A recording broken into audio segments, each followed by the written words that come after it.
बिस्मिल्लाहिर्रहमानिर्रहीम। शेख वकास अकरम साहब जंग से तल्लुक़ रखते हैं, तो ये हमारे ये इधर इमाम बाग कैंप में इमरान खान साहब की रिहाइशगाह के बाहर 2-3 दिन से यहाँ पर आए हुए हैं। ये कह रहे हैं कि जब हम 3-4 साल हो गए तकरीबन नून लीग को छोड़कर आए हुए हैं, तो सर मैं आपसे पूछना चाहता हूँ कि नून लीग को छोड़ने का क्या मकसद है और पीटीआई ज्वाइन करने का क्या मकसद है, और पीटीआई में नून लीग में डिफरेंस क्या है, इसके बारे से आप क्या कहना चाहेंगे अपने बारे में? देखिए, ये तो मैं ऑलरेडी एक क्वेश्चन को रिस्पॉन्ड कर चुका हूँ इस पे, और वो यही है कि एक तो जो हमारी लोकल वजूहत होती हैं ना, ये बड़ी इंपॉर्टेंट होती हैं। एक तो नेशनल रीजंस होते हैं, एक लोकल रीजंस होते हैं। जंग वालों ने बड़े ही मेजॉरिटी के साथ नून लीग को स्वीप करवाया था, और हम सब उसका हिस्सा थे। और सिर्फ एक मेरे वोट से वो वहाँ पे नहीं बने थे, बल्कि हज़ार लाखों लोगों ने उनको वोट दिया था, हर सीट उन्होंने जीती। मगर उसके बाद जो कमिटमेंट्स उन्होंने हम लोगों से और झंग वालों से की, उसमें से वो कमिटमेंट्स पूरी नहीं कर सके। तो लोकली तो ये लोगों को और हमें सबको बड़ी तकलीफ थी इस बात की। सेकेंडली जो नेशनल रीजन है, जो असल कौमी, क्योंकि हमारी सोच आहिस्ता आहिस्ता बिल्कुल लोकल होती जा रही है, जिसकी वजह से मसाइल के हल भी नहीं निकलते। कौमी इशू यही है कि जिन पार्टीज़ को करप्शन की जो है वो टॉलरेंस जिनमें बढ़ जाती है, वो पाकिस्तान की तरक्की के लिए काम नहीं कर सकते, वो पाकिस्तान के मुस्तकबिल के लिए काम नहीं कर सकते। जो करप्शन टॉलरेंट होते हैं वो फिर बैरूनी आकाओं के ग़ुलाम होते हैं, और जब हुक्मरान ख़ुद बैरूनी आकाओं के ग़ुलाम होते हैं तो फिर वो कौम को भी ग़ुलाम ही रखते हैं। तो मैं ये समझता हूँ कि उस टॉलरेंस की वजह से भी हमने, और ये भी अल्लाह ताला का शुक्र है, आप ये ज़हन में रखिएगा कि हमने नून लीग को जब छोड़ा था 4 साल इक़्तिदार में छोड़ा था। लोग इंतज़ार करते हैं कि कौन हुकूमत से जाएगा, और जब हमने पीटीआई को ज्वाइन किया है तो उस वक्त किया है जब इनके पास हुकूमत नहीं है। तो वो करप्शन टॉलरेंट थे, और हम करप्शन बर्दाश्त नहीं करते हैं, हमारी तबीयत ही नहीं है। और बेहतर मुस्तकबिल के लिए और कौम के लिए आपको कुछ रेड लाइंस अपनी ड्रॉ करनी चाहिए। और मैं समझता हूँ, अब आपके सवाल के अगले हिस्से की तरफ, कि वो रेड लाइंस जो है वो खान साहब ने ड्रॉ की है।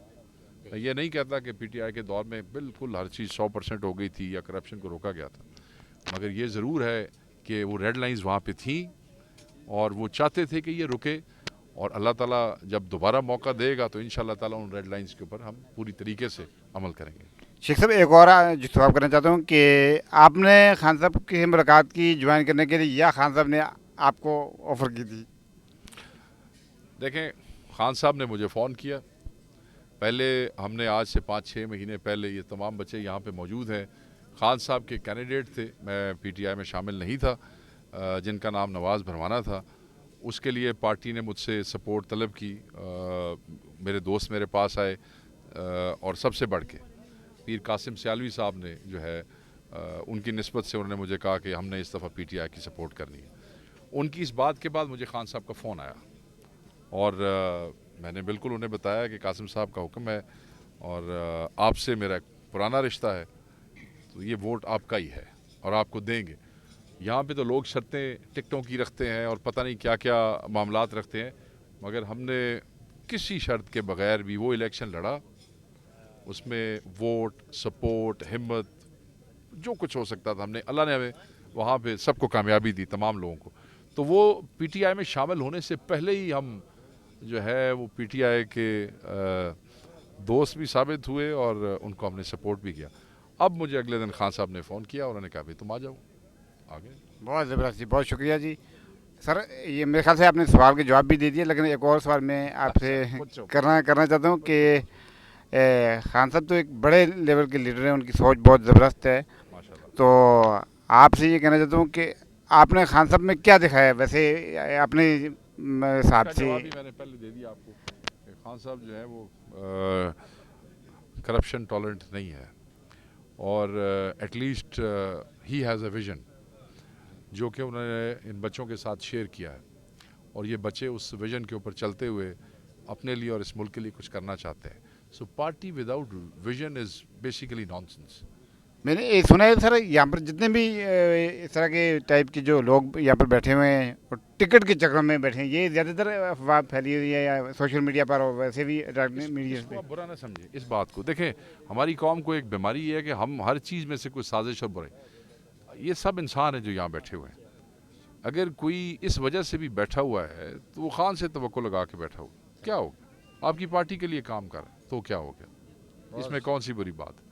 تو جتنے دوست یہاں پہ آئے، دیکھیں یہ پولیٹکس ہے، پولیٹکس کو پولیٹکس سمجھ کے ہی کرنا چاہیے، اور یہ ہر پارٹی میں ایسے ہوتا ہے۔ اگر خان کی پارٹی میں ایسے ہو گیا تو کیا ہو گیا؟